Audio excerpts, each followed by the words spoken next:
What's up, everybody? This is Jeff Moore, currently serving as the CEO of ICE. And before we jump into today's episode, let me take a moment to introduce Jane, the clinic management software and EMR that so many of us in the ICE community use and practice.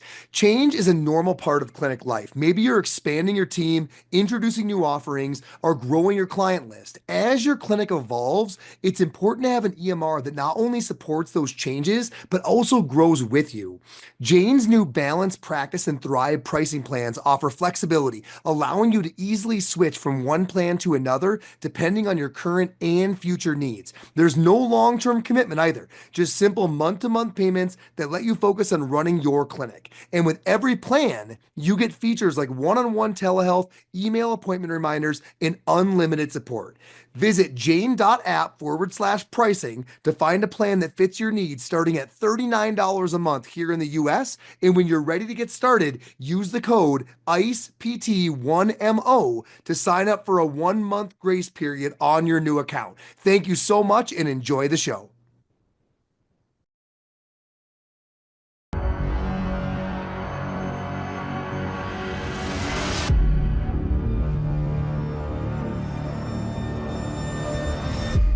April, what is your favorite road trip you've ever taken? With who and to where? Okay. I was in Ireland. Okay. And I was with my friend Hillary from PT school. Yeah. It was my first time to drive on the other side of the road. So that was more of an experience for her. As a passenger, because she... How did you wind up being the driver? Was it rock, paper, scissors? Ooh, that's a... I mean, I think I just volunteered. I was neither coming in with a lot of experience. I was like, I can do this. Let's go. Sure. Let's give it a shot. Yeah, we'll just mix it up a little. Yeah. So we went up the western coast of Ireland and made some stops in some beautiful places along the way. Went all the way up to the Isle of Skye. And it was magical. It was a learning experience for us as a friendship. For sure. The relationship. Well, yeah, thinking about perspectives. Yeah. My perspective is like, in terms of the driving. Oh, yeah. Yeah. I am This is going so well. I'm crushing these roundabouts. Like, I may need you to tell me exactly what to do, but this is looking good for my end. Yeah. I never sat in the passenger seat. When did she first offer a bit of feedback regarding your performance? Pretty early on. Yeah.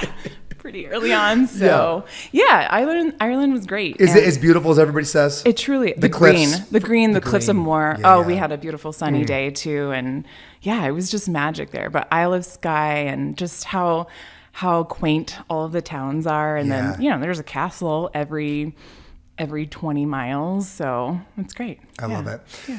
April, we're going to talk about a lot of things, but I really do want to focus on your clinical practice. Okay. So you're running your own business, and I want you to tell folks kind of what it's all about. You're doing a lot of things, being on faculty with ICE while doing these things simultaneously. But tell us about your practice specifically. Where is it? Who is it comprised of? Give us clue us in a little bit. Sure. So I run a cash pay practice down in Denver, Colorado. It's called Revitalize PT, and it is mostly 70%, I'd say, pelvic health, and then 30% whoever else walks in the door, shoulder, foot, ankle. And from the pelvic side of things, I most commonly see folks during pregnancy and postpartum, and I see a lot of bladder dysfunction, sexual dysfunction, males, females, and a lot of chronic pelvic pain. I get a lot of folks who, you're my fourth or fifth provider. We just can't figure it out. Like, what's going on? They said it may be my pelvic floor. And so those are always fun because fun and difficult because these humans are expecting, like, this is my last stop. Totally. And then that puts a lot of pressure on me. In my clinical world, it was always the last stop before surgery. Is it the last stop before some sort of other invasive intervention for a lot of these folks? What is the next option if it doesn't work out with you? What are they kind of considering in a lot of cases? Yeah, that's a great question. I would say it's not necessarily surgery. If it was, it would be maybe prolapse surgery to repair that, or that would probably be the most common one. Maybe hernia surgery. But no, it's more so, I'd say the people, if I don't make as much progress, it's either going to be a functional med referral or mental health if they're not already diving into that. Yeah. Because I need the help. Because with pelvic conditions, there's a lot in terms of emotional, it seems to change the brain, just like as we think of chronic pain, just shifting the upstairs a little bit. Yep. Yeah. Tell us a little bit about your journey into pelvic. Did you know, because everyone's journey there is always interesting to hear. You'll hear folks say, I don't want to take my first pelvic course because all you do is wind up treating pelvic. You hear that's just an interesting space. Did you know this is where I'm heading? If not, what brought you there? How did you wind up in a spot where that's really who you feel called to serve at this point with your practice? Jeff, in my first job, it was at a ortho-based huge hospital system in Houston, Texas. Yep. Huge, 40 outpatient clinics, and I was like number, whatever, totally 1,700. And I was in that scenario for my first year, doing the thing. Picture the clinic where there's a couple of people that have been there for like 10, 15 years, They haven't changed. Their exercise program is the same from 1980. That handout has been copied a lot. It's battered. It doesn't even survive in the little transparency. No way. Yeah. No way. Yeah. And I was the youngest person I'm assuming there. Tables are strewn about everywhere. Yeah. Everybody can We're see open. what everybody's doing. Sure. Yeah. We did have one private treatment room. And Jeff, behind that treatment room was so much laughter. So much laughter. And I'm out here and, treating my patients and the other PT's patients and hear me joking and laughing. And I'm like, no one is laughing at my jokes. Why? They're just really not hitting. Like the driving, I'm sure that you were crushing it performance-wise. Absolutely. Of course, it was not right. And so I was like, what is going on behind that closed door? I want in on that. Yeah. I want some chuckles. And it was my coworker who was doing pelvic health. And so I was like, well, maybe I could do it. It sounds like a lot of education. It sounds, obviously they're having so much fun. Yeah. So I took a class, and pretty much like you said, as soon as you take the class, how do you get the experience? You have to, get those patients on your schedule. And so once you get the patients on the schedule, pelvic health there's such a high demand for it. And once people find out that you do it, then, you're waitlisted, right? Like weeks on end, people trying to get in.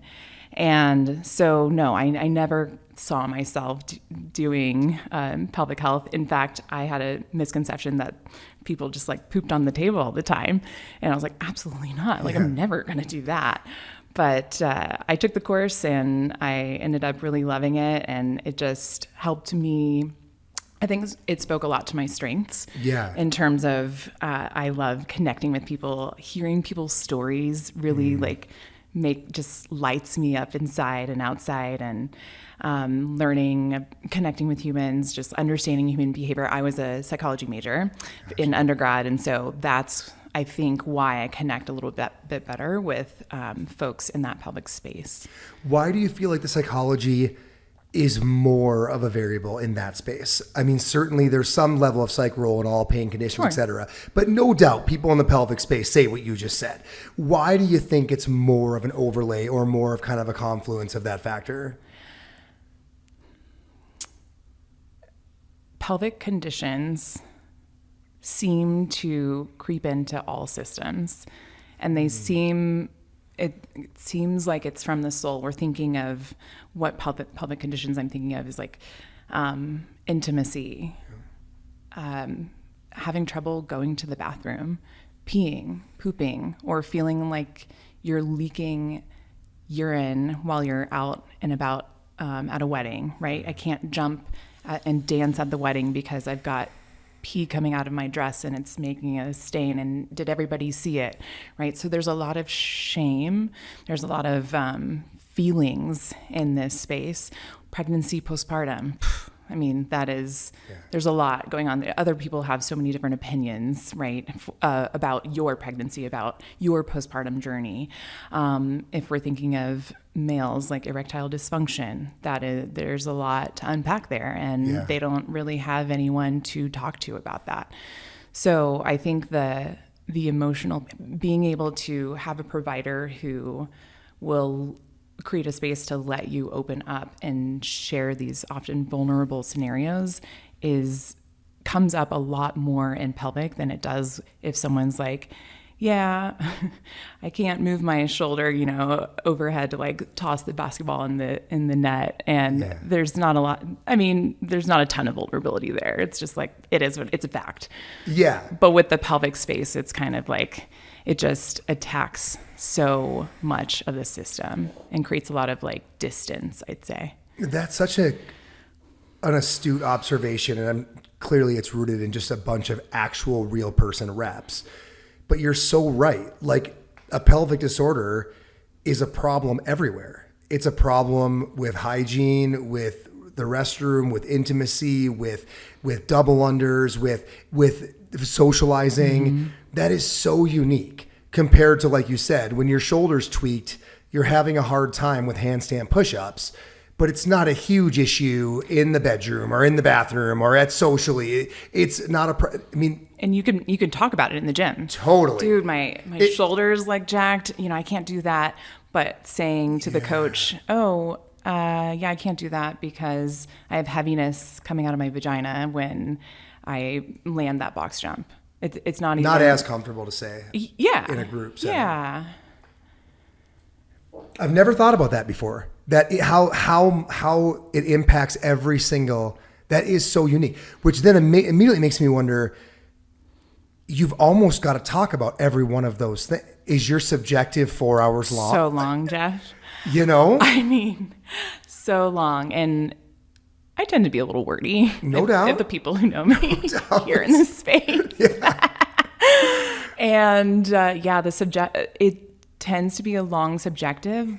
However, I found that if you can meet someone where they're at and create that space for those uncomfortable discussions, first of all, you're probably going to be the first person that's even said, hey, let's talk about shitting your pants, right? Yep. Or tell me about the consistency of your poop. Yeah. People are like, oh, they get a little uncomfortable. Like, like how much time do we have left in this space? So yes, they can be lengthy. And I think after you have those reps, I'm now 10 years in for pelvic health. After you have those reps, you pick up on the little cues that are going to help direct that subjective. So you're not only doing the subjective, and then they're not walking out with anything tangible. How often are you though? Like, we're all in. This is going to be the whole session. Oh yeah. I mean, are you comfortable with that being a reality? Yes. It took me a while because it took me a while. That's not how we're trained. It took me a while to reframe that talking about these pieces is an intervention. Yeah. Putting this on their radar, putting this body region that they've never heard about. This is the first time they've maybe been pregnant and delivered 3 babies, but they've never thought about their pelvic floor. Yeah. This is the first time that I'm educating someone or someone's listening or hearing about it, and that someone is learning that it's okay if they have some of that tension, and here's how to let it go. And that is an intervention in itself. Yeah. So giving them the space to unpack what has likely been bottled up for so long, where they've been dismissed in doctors' offices, right? We'll just have some wine, that'll help you with the pain with your partner that you're having in the bedroom. Or, everybody has a little bit of heaviness here and there. They've just been so dismissed. So giving them space that is uninterrupted in order to allow them to share what's been on their mind, get curious, right? And learn things. So yes, the subjective, it happens quite often, and it took me a while to get there and be okay with it, but we're okay with it now. And I'm assuming just human nature, and correct me if I'm wrong, but I would think that they're going to open up with the more, is the word socially acceptable things. We talk about how it's so easy to chat about your shoulder, right? Like, hey, my shoulder's killing me. You're comfortable saying this to everybody. I'm assuming that with a subjective like this and a psychological overlay like we're talking about, they're going to start off with the more superficial things that are easier to talk about. Yeah. Unfortunately, what we probably need to get to is buried. It's buried deep. And even in the way folks talk about their anatomy. Yeah. I have so many people. I had a nurse one time who she had some tearing that reached back from her delivery that reached all the way to the anus. Yep. And she kept saying, well, my back door, like the back avenue, the back. And I was like, what is she the anus? Yeah.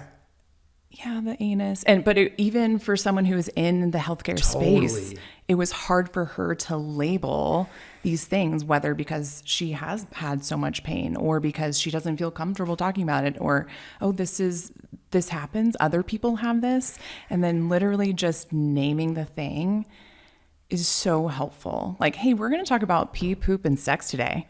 I've done this for 3 hours already today. This is my favorite thing to talk about, and just like giving them a different, I guess, perspective, and that it's okay to talk about this. We're going to go there, and I want to. Let's go. I know you want to too, but first we have to get a little comfortable with each other. Yeah. Is that one of your primary, I don't want to call it tactics because it's such an authentic thing that you're doing, but is just saying, we are going to go here. I want to go here. We have time. Do you just say these things? I do say it. Yeah. Or when I can tell they're getting uncomfortable about, like, how do I explain this to this stranger? I've never, it's like standing, it's like standing in line at the grocery store and like basically we're 3 minutes in. How are your erections? Yeah. Let's go. Oh yeah. Just like, I think my boldness in labeling it and making it clear allows them to be like, oh shit. Okay. Yeah. Let me talk about how, I'd like to last a little longer in the bedroom before I ejaculate, but it ain't happening. You can help me with that. Okay. Were you this comfortable right out of the gates? God, no. Okay. Oh, absolutely. I was. This has been a skill that's built. For sure. I was raised in Texas. Yeah. Very conservative. Yeah. Mm-hmm. We don't talk about the privates. Yeah. And even within the family structure, things were limited. We were living in a pretty strict household. So tight ship. Yeah. And then it was probably that first pelvic course that I took that I was like, oh, wow, there's names for these kinds of things. And actually sharing that little nugget of, hey, I used to be right where you are. I used to also not know what the name of the clitoris is, or, oh, that we have 3 holes as if you have female anatomy at birth, right? Yep. So just getting on their level and showing them and sharing with them like, hey, me too. But I'm here to help you. I've got you. And it did take a lot of reps, but I do believe that I have the kind of personality that I can make some of this stuff lighthearted and fun. Yeah. And I've got the right music going. I've got the right pieces to help them like feel comfortable in the space. And I think that truly does allow folks to open up and have the hard conversations and get uncomfortable pretty quick, as opposed to, it may take visits 3, 4, 5. So many visits. Yeah. And I'm not saying I don't have those too. Sure. Because there are certain people that maybe they've been through a lot of trauma, and we're talking about having, pelvic conditions affecting so many things, like especially if it's from a negative kind of traumatic experience or some abuse, things like that. Sometimes we aren't going to get having those hard conversations at the beginning, and it just takes that layer after layer, and I'm patient and I'm here for it, and we can have fun doing it. I'm hearing a couple things already as far as creating this space where somebody's okay being vulnerable, so that we actually get all the way down to like, okay, that's really there it is. What we're talking about here. Yeah. Number one is you playing offense. we're going to talk about these Yeah. things, and we're going to have a great time doing it. Like putting that out there. The piece about patience is a tough one. Would you, and I'm not trying to shame any models of physical therapy. This sounds like a particularly challenging one to not have enough time one-on-one with your patient. Would this be undoable the way that you want? I mean, You bring up a great point. So when I worked in settings where it was a 38-minute visit, yep. if we're doing any sort of pelvic exams, that usually requires even an external exam, pants off. And so there's like, that eats up some time. Coming in and having, Wanda say like, hey, Wanda, tell me about how bowel movements are going, just diving right in. Yeah. And Wanda may be the person that just had a fecal accident on the plane, a month ago, and she's completely traumatized by that. So diving right in that quick, that may not be the way to go for Wanda. From here to here. Oh yeah. However, like maybe someone else who comes in, I've got pain when I ejaculate. That person may be like, yeah, that's why I'm here. Let's talk about it. Let's go. I don't need 30 minutes for this is why I'm here. Right. So there's so many different personalities. And I think recognizing that and understanding, okay, this person is going to need a little bit more time.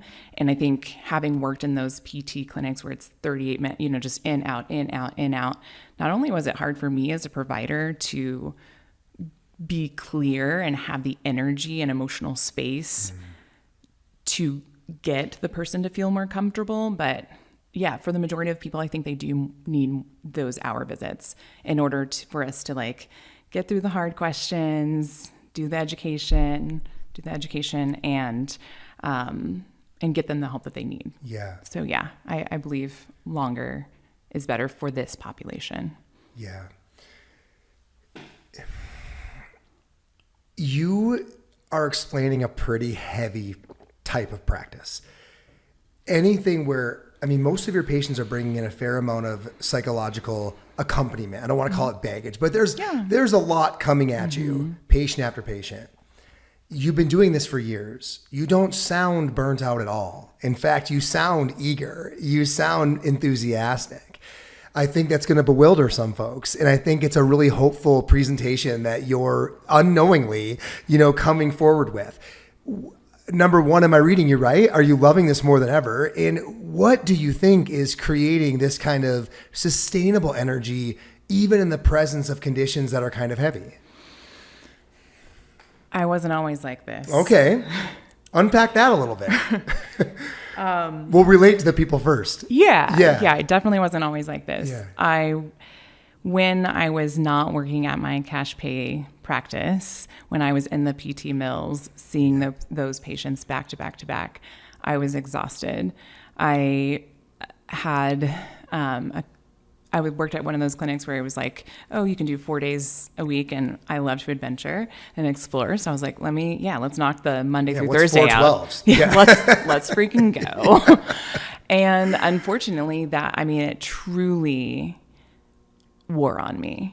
And seeing 14 to 17 of these people, exhausting. By the time Thursday came around, I couldn't even finish my notes from, the notes that I'd piled up from the beginning of the week because there was nothing left in me. Yeah. So then, I'd find the time to do them on the weekend, and then so much for our adventuring. Yeah, right.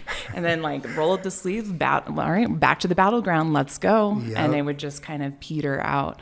So I was pretty miserable for a while, and that did make me sad. I was no longer honoring my person. I'm very bubbly. I'm like a sunflower. I love smiling, laughing, and having a good time. And that was drained.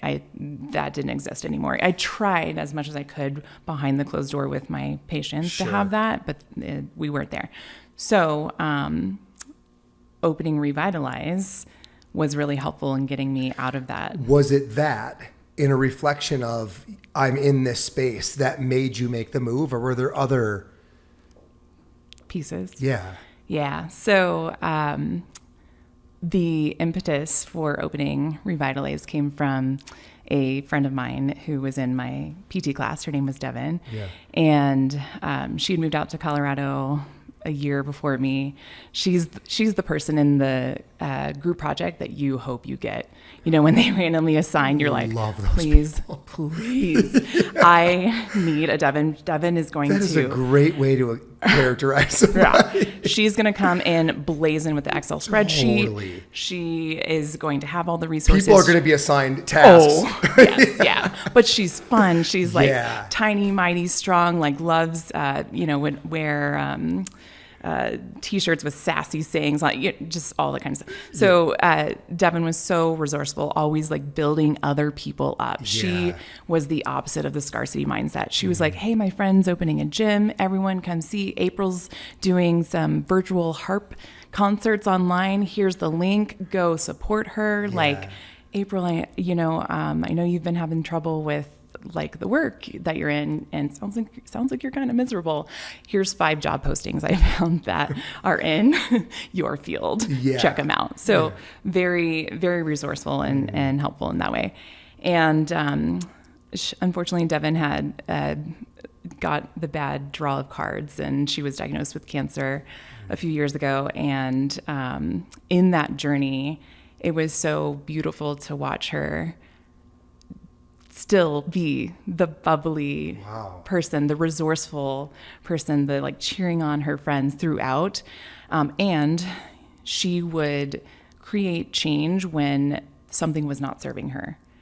And it was that lesson for me that helped me understand, gave me the courage to bet on myself, and do something different. Even I was actually at, she tried chemo, she tried radiation, and it helped for a little bit, and then it kept going to other organs, and then she was given the option to, hey, we can try this surgery, only 10% success rate, but if you want to get after it, it's your choice. Of course, she took that. Yeah. All the rest of us were like, well, she's not going to do that, right? Like it's 10%, but no, Devin was going to be the change. Like if something wasn't working for her, if she could do something better, she was going to take it.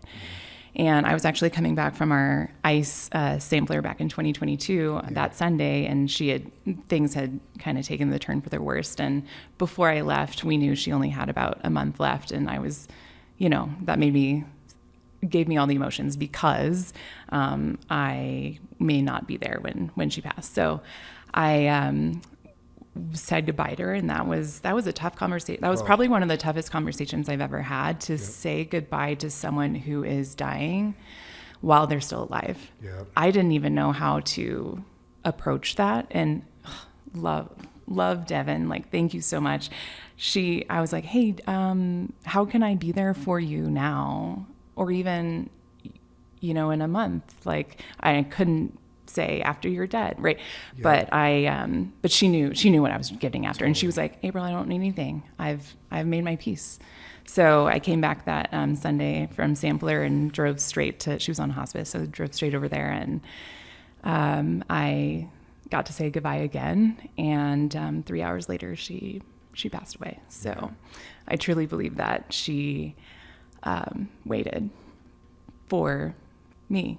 And that was like truly special. So 2 months later, I quit my job and the job that I was miserable at, and I bet on myself, and I said, fuck it. Like, I mean, why am I continuing to be in this space where I cannot connect with the humans across from me in the way that I want, because I don't have enough time, because I don't have enough energy. They say you miss 100% of the shots that you don't take, right? And so let's change things. And so Devin truly gave me the courage to open my own practice and provide a space for individuals who they themselves are likely in a spot that they don't want to be in. Yeah. And they need some encouragement, or they need some help to shift their lives so they can go do the adventures that they want to do and play the sports they want to play, interact with their grandkids, all of those things. So out of Devin's death was born Revitalize, my practice. And so that has truly helped me create the space and time to treat these individuals. Yeah, thanks for sharing. How, when you speak about time and thinking about what you want to accomplish, like you just so eloquently said, coming alongside these folks that you know are in a legit tough spot across a lot of paradigms of their life, what can you do? So we just sort of talked about what you can't do, 14 to 17 a day, 38 minutes. Maybe if you could just offer the audience some guidance. You've seen the whole spectrum. Now you've tried to create optimal. We're never perfect, but you're trying to. What is reasonable? What have you found to be the sweet spot of, like, I think I'm managing my own energy, connecting well, able to get done what needs to get done? What do you think volume-wise and time-wise is a good spot to start if someone's thinking about creating something like you did?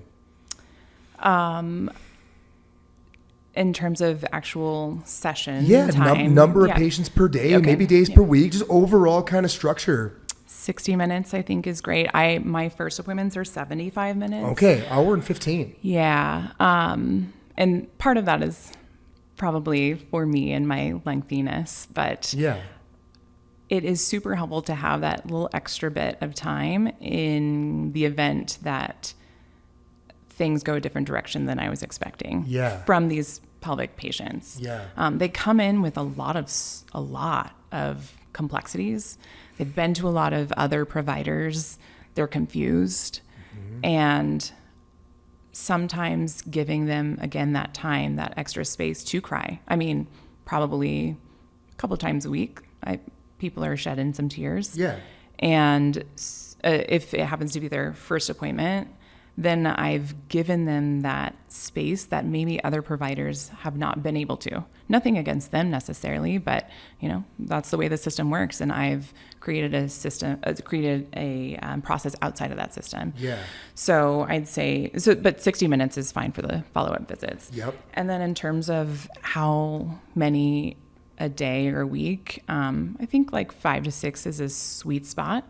Because it gives me the emotional energy to spread it out through all of those individuals. I'm dealing with so many different personalities that need different parts of April. And so, I think that's a good spot. Like 5, I'd say 5 a day is where I feel like I can be successful and I can show up for them and meet them where they're at. Do you let them know on the first one, like, hey, we've got a bit of extra time, but you also let them know, hey, in the future, it's going to be an hour? Always, 60 minutes, moving forward, Is there a split usually of body work, manual therapy, exercise? I mean, once you're kind of rolling, like, I feel like you're definitely peeling back the onion with these patients, even more so than most people. That first session, maybe even the first couple sessions. Once you're like, okay, we've gotten all the way over here. We got to the depths. We know what we're doing. What does your session on session 6 look like? 7? Is there quite a mix of fitness and still doing things manual wise? What is it? Architecture of a visit on 6 to 8. What does it look like? That's a great question. I would say we're refining by that point. So maybe the manual work that they need is quick manip or quick internal assessment if we haven't done that in a few sessions. Hey, you've been working on these pelvic floor pieces. Let's go ahead and reassess that. Or lately I've been doing a lot of, with pelvic issues, sometimes I feel like the pain spreads from it started in the hip. Oh, really? It was your pelvic floor we discovered. We work on the pelvic floor and then we go back to it's a lot of chasing sometimes. And so in those later sessions, we've taken care of the big bear in the room and now we're just figuring out where the little pieces are falling and scattering. But I've lately, if there is a pelvic floor piece that we need to work on, or maybe we haven't revisited that in a while. There's some stiffness in the muscle, or maybe it could benefit from needling. We do an internal check. I needle, do the intervention, and then recheck. And it's been really magical to see the differences there. And we talk all the time at ICE about building the bike. And I've been really contemplating about, building the bike for the pelvic space is really difficult. Because it's hard for us to sell, the shoulder, like, oh, I can help you with that shoulder range. Like, we're going to do X, Y, Z, but talking with someone about the pelvic floor and convincing them, hey, this is going to be an uncomfortable conversation for one of us in the room, probably. I think an internal rectal exam is going to be really beneficial for figuring out why you're having that tailbone pain. And so being able to get straight to that point and and show them like, hey, we did the needling and you didn't have pain. Yeah. When we rechecked, your symptoms, went away. Yeah. And so that is a cool selling point of this is why this works. Yeah. So in that visit 6, we're just refining, revamping their exercise program, hitting the little pieces that we haven't maybe hit on manually in a while. And I personally want them to be independent. I want them to not have to come back and see me. I want them to be able to, live their lives and do the things that they want without that pain and dysfunction. And if something does come up, here's what you do. Here's your recipe, right? Totally. So that's what a visit 6 would look like, just refining. Since you brought a rectal exam into it, name the thing. Where I feel like if you look at our profession, we've been talking internal pelvic now for years and years, right? It was pretty niche for a long time. And now you all are out there making quite a bit of comfortable conversation about it. Rectal is still now kind of starting to be talked about. You do more of this stuff. We might even have abilities for folks to learn some of these things at ICE Physio in the relatively near future. Wink, wink. What conditions is that something that needs to be explored? Okay. Yeah. I'd say, like I mentioned, tailbone pain.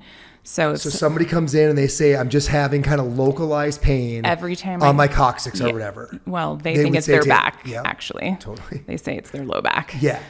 Or their hamstring. Yeah. They don't name the thing. Right. So yeah, they have pain with prolonged sitting. Maybe they had a recent fall or during delivery. Sometimes the tailbone can get out of whack a little bit. So being able to, so that would be one indication for an intrarectal exam. Complaints of tailbone pain once you get to the fact that it's actually a tailbone. Right. Yeah. And sometimes there is fecal incontinence or difficulty with constipation. If it's a matter of, hey, I can't get the stool actually out, like the mechanism, the door. And they'll say this once they get comfortable enough in the conversation. They'll say, I'm straining and I cannot make this happen. Oh yeah, because they're in so much pain. Like it causes pain from the abdominal side of things. They're uncomfortable. They can't eat. Like it's distracting during their work, right? Like these individuals are like, yeah, this sucks. I can't enjoy life anymore because I have, if we're saying constipation, because of this constipation, because I can't poop well. Yep. So that sometimes I will say, great, if you're okay with it, let's dive in and do a thorough assessment of that mechanism that may be preventing you from getting the poop out. And maybe you're doing it a little backwards and we just need to refine and re-coordinate those muscles to help them open and allow the stool to come out. Is a lot of that just tactile retraining, just neuromuscular, you palpating, them relax? I literally have no idea how you treat this area. Yeah. So a lot of people don't, if you think about it, if we all think about it as our listeners. As a group, let's think about it. Let's think about the last time that you pooped. Yeah. You just kind of pooped. Maybe you had a little, gotta like press it out a little bit. But I wasn't thinking a whole lot. Exactly. It just happens. Yeah. Until it doesn't. Until you're like, wait, what? This is, now the 6th day in the row and I haven't had a bowel movement. Like, what is going on? So yes, a lot of it is, hi, here's your pelvic floor muscles that help facilitate that opening of the canal and then getting the stool out. A lot of people are doing it backwards. They're squeezing their anus instead of widening the anus. Think about it. If the door is closed, then nothing's going to come out. So truly, it's about doing the repatterning neuromuscularly. Like when you're sitting on the toilet, instead of closing off, can you open up and can you allow that stool to come out? So is a lot of your data coming from tactile and requests of the patient. Hey, can you try to squeeze? Can you try, or can you just palpate and say, ooh, so this is way tighter than normal? Or you can tell. I mean, there are, yes, I've had some individuals, well, I can't even insert into the canal because their muscles are so tight. And that could be from trauma, or that could be from, just a psychological, like that's where they hold tension. And so that happens to be the collateral damage. So some folks I cannot insert in, and then others that I can, I can usually tell like, oh, this is probably contributing to some of their constipation, if it's not like the abdominals or something like that. And then I do use can you squeeze for me? Can you relax? And a lot of people cannot relax. They don't have the connection between brain and anus. Right. They have no idea, like am I doing it? And they think they're doing it and they're squeezing instead of relaxing the pelvic. Like, can you open the anus? Like it's going to yawn. Right. So it's a lot of communicating, lots of analogies. If you're coming to see April, there are tons of analogies because these people cannot connect. You got to make a bridge. Yeah. Got to bridge the gap. Yep. Exactly. Yeah. Exactly. Where do you think, I'm sorry for the obsession over this part of practice, but I do think for most of our listeners, this is probably whether they need to be front of mind and make sure they have it on their mind as a possibility, or another area they can learn to be able to fully service these patients. What's the origin of a lot of these problems? You kind of mentioned trauma a second ago. Do you tend to find that's it? Stress. And that's where they carry, not unlike how you might your shoulders or any other area. Yeah, stress, or some other mechanism. Maybe they just had surgery, right? And they couldn't get out of that constipation cycle. And then now they're freaking out because they used to have bowel movements every 2 days. And now we're on every 4 days. And then I have to take a laxative. And then, it's this process that just consumes them. And that's why they walk in they're mad, angry. They're raising their voice, not to me, but with me, right? Yeah. Because I'm listening. I'm giving them that space to unpack all that. But yeah, I'd say stress, trauma, and maybe an indirect cause, right? Something else in the body. In a given week, this is my last rectal question. Bring them on. Sure. I'm here all day. In a given week, what percentage or how many patients might you be treating? I mean, how much rectal dysfunction is out there? Is this the next pelvic floor? And I guess we're all a part of it. But I mean, you look at what happened when people found out that we could help with, leaking during double unders, and the entire world came out of the woodwork. Yeah. Is that waiting for us in the rectal space as well? Is that what you've seen, or your hunch? I wouldn't say that it's like the new hot thing, but I think doing intrarectal assessments came after the intravaginal assessment. Yeah. And I love speaking of open doors, right? Like, that is another door, another pathway into a whole nother population who doesn't have a vagina. So doesn't have a way for us to internally assess what's going on at the pelvic floor. But we do now with the intrarectal assessment. Yep. So I think it is probably less common, less talked about, like you said. However, it can be a great way, especially for those with trauma, say they have a vagina and they are just like, absolutely not. I cannot handle having something inserted in there into the vagina. So this is also another option to assess a general, like what is going on with your pelvic floor. Maybe we're not getting that anterior side, but we can check things out from the posterior side. So yeah, I think it's just less talked about, but there's a lot of use behind learning it. Very cool. Just awesome to see, because these folks are out there suffering.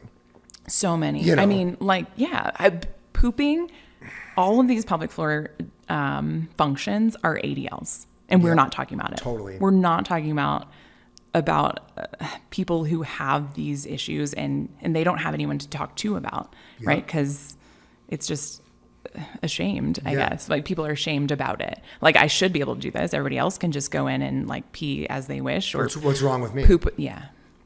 I think of how many things you all have removed taboo from. I mean, we've got pelvic models floating around Sampler, and everybody, that everyone's comfortable talking about challenges they've had or things they've solved. And all of a sudden you're just seeing, like, you can't help but think, like, how much suffering was going on behind closed doors before.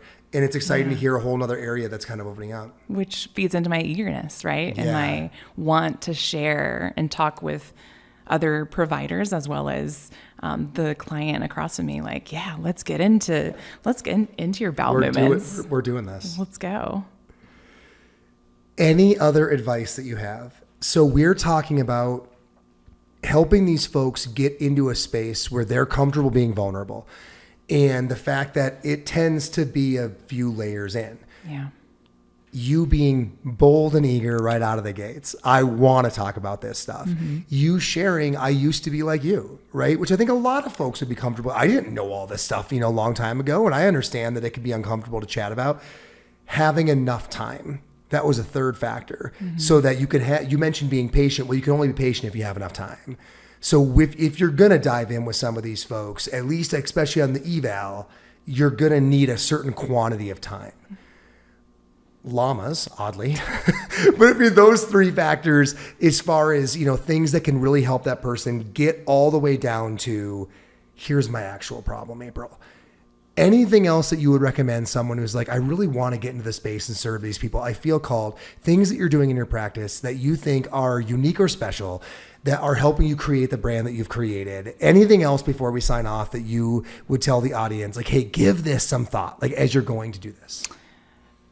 I think there's a lot of power behind communication and even using your body as a conduit, the nonverbal pieces. So from that nonverbal scenario of like, if you're seeing the person across from you kind of crumbling up and closing off, maybe we go a different direction, right? Maybe you meet them where they're at and see how you can draw things out of them in terms of, just like that nonverbal piece. And then from the verbal side of things, taking that compassionate perspective, like we both came to this table with different life experiences. We both have our own biases. Listen to theirs, ask them clearly, like exactly what you were saying.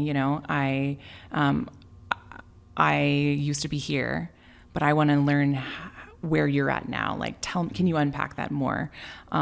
This was my opinion, but I've got some new research on diastasis recti. And, you were told by your grandmother, you saw on social media that working your abs during pregnancy is scary, or it's going to make your abs worsen, or, it's going to come to all these negative outcomes. But, are you in a space where I can educate you on all this new research that we have and even the successes I've seen from my clients, who are strengthening their abs during pregnancy, throughout postpartum, and having just phenomenal outcomes, and they are not harming their abs. And then from a verbal place, like just saying the thing, name the thing. This is we're about to have this very uncomfortable conversation. And I know it. I've felt it. I've been on your side before. Yeah. And so I think those pieces of active listening, don't interrupt them when they're sharing their story, compassionate perspective taking, empathize with them, validate their feelings. They've been in pain for years. We hear that. I hear that. I hear you, and I can begin to understand what that's like. And then using your body to manipulate the space so that they trust you and they're able to open up because you have given them the opportunity to feel safe with you. You're probably hoping I don't ask this follow-up because it's going to be hard on a podcast.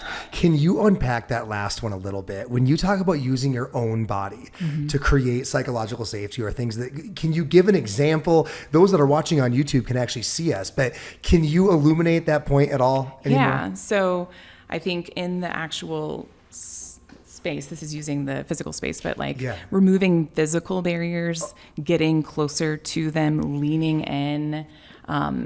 Most of us are typing on our computer, maybe we have paper, put that aside and lean in and do a lot of the nodding, the furrowing the eyebrows, but fluctuate with your body, use your body, your voice even. the stagnant, no pitch, no quality. Oh God, absolutely not. Yeah. Like that doesn't make me feel comfortable if I were on the receiving end of that.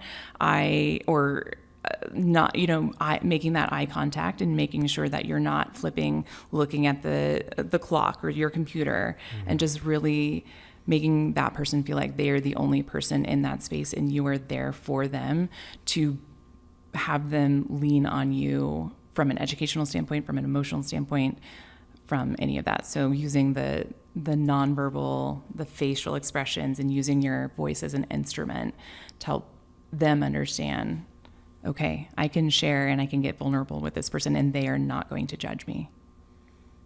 I love that. Is that why the size of this table is bothersome for you? Yes, the distance. We're so far apart. We're so far apart. Last question I have, because I want to see everybody get the help they need. And I think it's been a big focus of ours for so many years now, is fitness forward for every age and stage, right? Every person, like that's the goal. You've mentioned a couple times people coming to you as maybe a fourth or fifth shot at it. How do you get them to do that? And I'm asking you to maybe educate other people looking at launching a business like yours or getting into this space. One answer is obvious, that you've done a great job with patients and they've told other patients, and these patients who are on their last resort have chosen to come see you.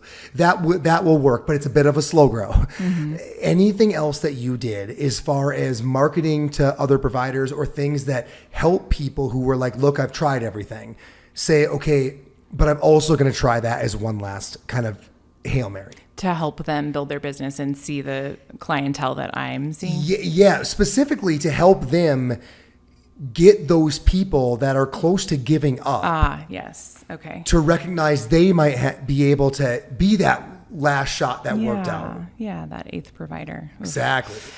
I would say observing surgeries and getting yourself involved into the community, immersed in the community of providers like colorectal providers, chiropractors, massage therapists, even birth photographers, like the mental health providers is probably a huge one, actually, because they hear about this stuff. The mental health providers hear about this, but they don't know that there's help out there. Totally. And if you can connect, because like they are hearing everything from these individuals. If you can connect with mental health providers, I've done a ton of workshops to them, just educating them about the pelvic floor and about what we as pelvic PTs can do for their patients who are having this physical pain. And they can only go so far, right? The mental health providers are giving them all these strategies, but if the person doesn't know, A, that muscles may be contributing to this, and B, that there's help out there, then they're going to continuously be lost. So I think telling anyone and everyone who will listen about the pelvic floor and how ingrained it is in our total body system, back to our point of, gosh, pelvic floor problems really seep into everything. So I'd say getting out there in the community, talking with providers, asking to observe even rounds, like grand rounds in the hospital system, right? But establishing your presence there so that the providers can be like, God, I don't know what to do with it. This guy's back for the 7th time in a row. Totally. We've done everything. But how about you go check out this conservative fitness forward therapy? I love that. I used to tell physical therapists all the time who were trying to market, but they were a bit sheepish about it. Like I don't want to bother the physicians. I don't want to bother. I'm like, do you know how frustrating it is for those providers when you think about things like chronic back pain, right? Like I'm now a lot more restricted pharmacy wise, what I can prescribe. Yeah. I don't know, Wanda. I don't know, right?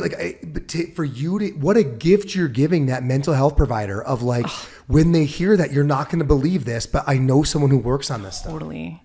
It gives me chills. Yeah. Because we can be those providers and people just don't know about us. Totally. We think we're shouting from the rooftops because we are, but we're to this like small percentage. But it's not until we can infiltrate that medical healthcare system and get people comfortable having those vulnerable conversations and giving them the the gift of pelvic PT. Yes. Let's go. So let's stop right there. April, how can people reach out to you? Where can they find you? Instagram, email, what are the easiest ways? If someone's like, I've got to ask her a question, what do they do? Instagram, Revitalize Pelvic Physio, and you can find me on the app easily on the ICE app. Totally. April Dominick. Always a pleasure, April. Thank you so much. Thanks, Jeff.